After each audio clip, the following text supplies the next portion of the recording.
Good evening, I'm Dennis Ward. Welcome to a special edition of APTN National News, where we're taking a look at the world of literature. A group of residential school survivors and some of their supporters were at the Canadian Human Rights Museum in Winnipeg earlier this year to launch a series of books called Kaatagoging, meaning grave or returning to the earth in Anishinaabe. Tyler Shingoose has more on that. They gathered at the Canadian Museum of Human Rights in Winnipeg to honor the survivors of St. Mary's Indian Residential School with the launch of a book series called Kaatagoging. We're here to officially launch our book, and what it is, it's in a 4-part series to make up the book as a whole, and it was all the work from our survivors that attended St. Mary's Indian Residential School in my community of Wenjack. That was in operations from 1897 to 1972. One survivor spoke about the importance of acknowledging the past in hopes to avoid repeating the same mistakes in the future.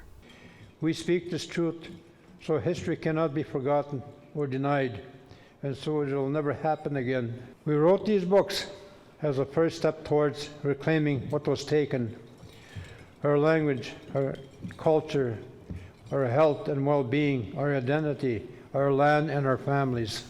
The launch of Kaatagoging marks a milestone in Canada's efforts towards reconciliation. Today we gather to honor our survivors of the St. Mary's Indian Residential School, whose courage and resilience have led us to this moment. It is a moment of truth, remembrance, and commitment to a path forward. The launch of the Kaatagoging book marks an incredible milestone in our community's healing journey. The survivors were joined by a drum group, dancers, and Manitoba's premier, Wab Kinew, whose father went to St. Mary's Indian Residential School. And so these experiences and these stories and these difficult narratives that have been handed down to us need to be preserved, because there is a truth there, and there is something that really, really needs to be preserved for the understanding of future generations, not just in our community, but for all Canadians. For APTN News, I'm Tyler Shingoose in Winnipeg. Cree author David A. Robertson is leading a new Indigenous-led publishing line of books through Penguin Random House Canada. It's called Swiftwater Books, and it will publish youth and children's books by Indigenous authors and artists. Reporter Sierra Bettens found out more in her interview with Robertson. I was talking with my friend Chanie Demeline, who's also an Indigenous writer, and we were talking about all the writers who came before us who opened doors. So like the real icons, like Tom King or Richard Wagamese and Lee Maracle and Maria Campbell, and because Chanie and I were at the point then we had a pretty good platform that was growing for ourselves, and we felt like it was something that we wanted to use to give back and to make sure we were opening doorways for new and emerging talent as well. So we came up with the idea of an imprint. There's very few requirements. The first thing is you have to be Indigenous. So, you have to in some way be able to articulate your ancestry. And so every author, every artist is going to be from the Indigenous community at large. The books themselves have to be educational. So they have to be something that can be used in the classroom or, in an educational setting that has something to offer. And of course, Indigenous storytelling always has incredible morals and teachings in them. So that's kind of like they kind of come with storytelling, so we're not too worried about that. And then we want all the books to be for youth, because I think youth are the greatest instruments of change in our society, especially when they're given knowledge, and I think books give that to them. So my dad's a big influence on my career. He's a big influence on my life, and a lot of teachings he gave me when I was younger and as an adult I've carried with me. My dad, he lived on the chap line when he was younger, and so he used to call the river that ran by where he lived as a kid, and he used to always call the river, the waterways, Swiftwater. And so I just love that name, and it reminds me a lot of my dad, and so it seemed like there's this fluidity in our storytelling too as Indigenous people. And so Swiftwater seemed like the perfect name for the imprint, and it also is a perfect way to honor my dad. What I want to do with the imprint is to break down a lot of those barriers. And so one thing that Swiftwater is going to do is we're going to, we don't require writers to be agented. We don't need you to send in a traditional query. You just have to send us an email. Just let us know what your project is about, what the story is, what you want to accomplish with it. Send us a sample of it, and just let us read through it. And if we like it, then we'll pursue it. And if we don't, I still want to give everyone feedback on what might not work and how they can improve, because I also want it to be an imprint that helps writers improve and to help them find pathways to publishing, even if it's not with us. We want to make sure that the publishing industry is more accessible to everybody, especially young Indigenous talent or emerging talent. People could send in submissions starting now. We've been actually taking submissions unsolicited and solicited for the last 2.5 years. We've been working on it for 2.5 years, getting it already. And now that it's out there in the world, people just need to go to our website, Swiftwater Books, and they can submit their work. With the Indigenous content that we're putting out, we really do think that we're going to make a difference in the long run. A residential school survivor from the Kaatagoging Nation in BC is launching a book about his experience, while his memoir, Hard to Be a Good Indian, is just one in a series of upcoming books. He tells APTN News it was a healing journey, inspired by his own grandson. With more, here's T.R. Wheatley. Tanemsha Arnie Narcisse shows his writing collections that he made about his 11 years in residential school. He started taking notes for his grandchild's benefit nearly a decade ago. My grandson, his name is Montana Mountain Chief Jr., he was grade 3 at the time, and he came home, and apparently they were talking about Indian schools that day. And he came home and he asked me a simple question. He says, "What did you do at the Indian school, Papa?" And it was the first time I was asked this question. I've got 5 children. None of them asked me the question. Just let sleeping dogs lie, I suppose. Narcisse told his grandson he had to think about it and began writing notes that same night. Next night, few more. And over about a year, I came up with a book full of notes. Narcisse showed his notes to his friend, who just happens to be the principal at a local school in the Kaatagoging Nation near Lillooet, British Columbia. This past year, Narcisse says his friend told him he wanted to turn the notes into a book. That book is now called Hard to Be a Good Indian, and Narcisse is preparing for his first book launch. His memoir starts with the day he was taken from home at 6 years old to attend the St. Joseph's Mission in Williams Lake. He goes on to write about a brawl that saw him transferring to a different residential school. My time there ended with a big brawl between a number of nations. What that did, it brought the realization to the church and to the school that you couldn't go mixing all these different tribes of Indians together. So they sent us to Kamloops, and that's how I ended up over in Kamloops. He spent the bulk of his time at Kamloops Residential School, 8 years in total. Narcisse says his book covers a wide range of topics that will resonate with people. A big one, he says, connecting the dots to understand that the actions of today are a direct correlation to what happened at these schools. That experience and all of the experiences were going on in our communities right now. All of the social issues, social problem, you name a problem, you can point right back to the Indian school as being the origin of that problem. And that's what I'm hoping. Hoping for some empathy and understanding along the way, and for more people to work toward answering the 91 calls to action from the Truth and Reconciliation Final Report.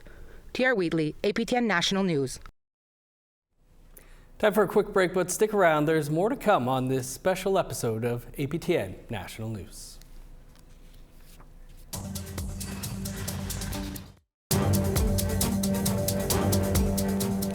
Welcome back. A First Nations author of children's books is celebrating her 5th book on the shelves. Her books are becoming increasingly popular, and as the author tells us, they come to light in an unusual way. Here's Annette Francis with more. Is it the tobacco that I place, or with whom I share my space? Is it the medicines that I burn, or the yoga time that I yearn? Nikki Solomon is Métis and Anishinaabe. Her father later acquired status from his community of Batchewana, where she is also now a member. It's one of the inspirations for her children's book, Indigenous. that story is kind of my journey, but I know so many other people can relate to it. And we use that book a lot with junior intermediate grades at the beginning of the year when we talk about identity and getting to know our kids and building relationships and connections, because there's a lot of kids that can relate to being mixed. Solomon's writing career began during COVID in an unconventional sort of way with her first book, Bubbly Beth, about a girl who loves bubbles. The idea came on a sleepless night. But toss and turn, could not get back to sleep. So I thought I better just write it down. So I wrote it down, and then in the morning my husband said, you know, you didn't sleep last night. Why not? And I said, well, I think I wrote a story. And he said, oh, why? I said, I don't know why. But he said, well, let me hear it.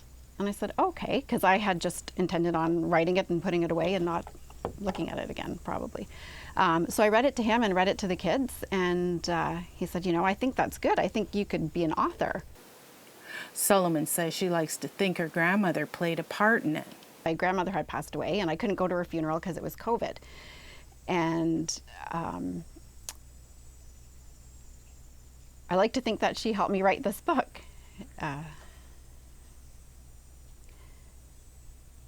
And so when I researched, I realized, okay, I can't afford it at this time, but I'll just keep it in the back of my mind. And my dad had come and said he settled my grandma's estate, and he had just happened to have some money that she thought she would want us to have. And so the amount that he gave me was exactly the amount needed to publish Bubbly Beth. According to Solomon, the response to her books has been great. When I came to Durham, and we had all these self-identified students that were sitting there, and a lot of them just new to this identity, and if they didn't go to a powwow and they didn't know about the medicine wheel, they didn't see themselves as being Indigenous, they didn't see themselves in those books. So I wanted to kind of normalize, humanize, and represent Indigenous characters in books so that a lot of people can kind of connect with that. Since then, she's written 4 more books, all during those sleepless nights. If you locked me in a room and told me to write a book, I might be there for years. I might never write a book. Like, they come to me, they find me when I'm sleeping. So all of my books have been written in one night. Solomon's latest book, All My Relations, was just released. She says 2 more are in the works. Annette Francis, APTN National News, Scugog, First Nation. A local Saskatchewan author has released her second book following a debut novel that was shortlisted for a Governor General's Literary Award.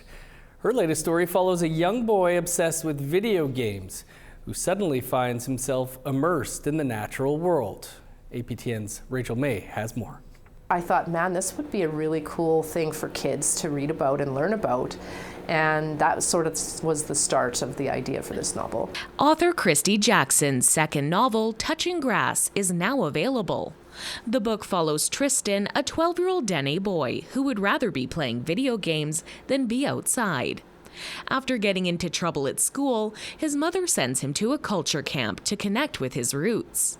Inspired by Jackson's own time at a Dene culture camp, the story shows Tristan's journey of ups and downs, new friends, and life-changing experiences. So he's very much out of his element when he's up dealing with, meat and blood and like all of the things that are part of culture camp. And so obviously he has a difficult time dealing with these things. And so, but as he goes, he starts to really sort of embrace it. Jackson says the novel was inspired by her own visit to a Dene culture camp through her work. Although she is Cree, she recognized a need for Dene representation in literature and worked with communities to ensure the story was told respectfully and accurately. She says representation for all cultures is vital. And it's so very important for kids to see themselves in stories. And so I'm really happy that I'm one of many authors that are contributing to having more Indigenous voices in the book place. Her first book, Mortified, which followed Belinda, a shy student with a string of bad luck, was shortlisted for a Governor General's Award for Young People's Literature. She says that by the time Mortified hit the shelves in May 2024, she was already getting ready to start editing Touching Grass. This time, I actually wrote the end just before Mortified came out. So it takes a little while between when you finish the first draft and then, do all the process of editing. Touching Grass is now available wherever books are sold. Rachel May, APTN National News, Saskatoon. Time for one last break, but stick around. There's more to come.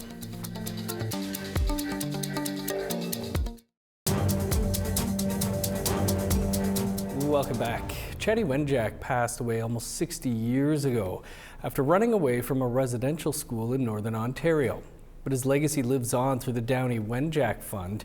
Started by the family of the late tragically hip lead singer and frontman Gord Downey, the fund opened a legacy space in Amhertsview, Ontario, and APTN's Fraser Needham was there.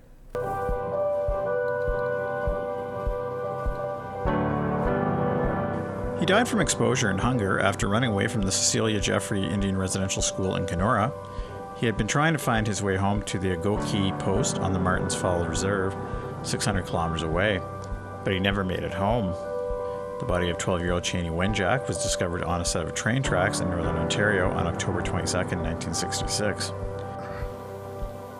This is the first day of forever, the greatest day of my life, the greatest day of all of our lives. Chanie's story touched a nerve with tragically hip lead singer Gord Downey, which inspired him to ask Canadians to do better in their relations with Indigenous people. But on October 17, 2017, Downey passed away from brain cancer. The two are now forever linked through the legacy of the Downey Wenjack Fund. He would never really have talked about the word, like even use the word legacy. He was really not that kind of guy. His actions, I think, were, how he spoke. But he knew, I think he knew that this was going to be important and was going to outlive him by a long time. So, yeah, he'd be very proud. The fund facilitates learning about the dark legacy of kids like Chanie Wenjack who went through the residential school system. This includes more than 100 legacy spaces, such as this one in the Recreation Centre in Amhertsview, Ontario, which officially opened on Monday to the sound of drumming.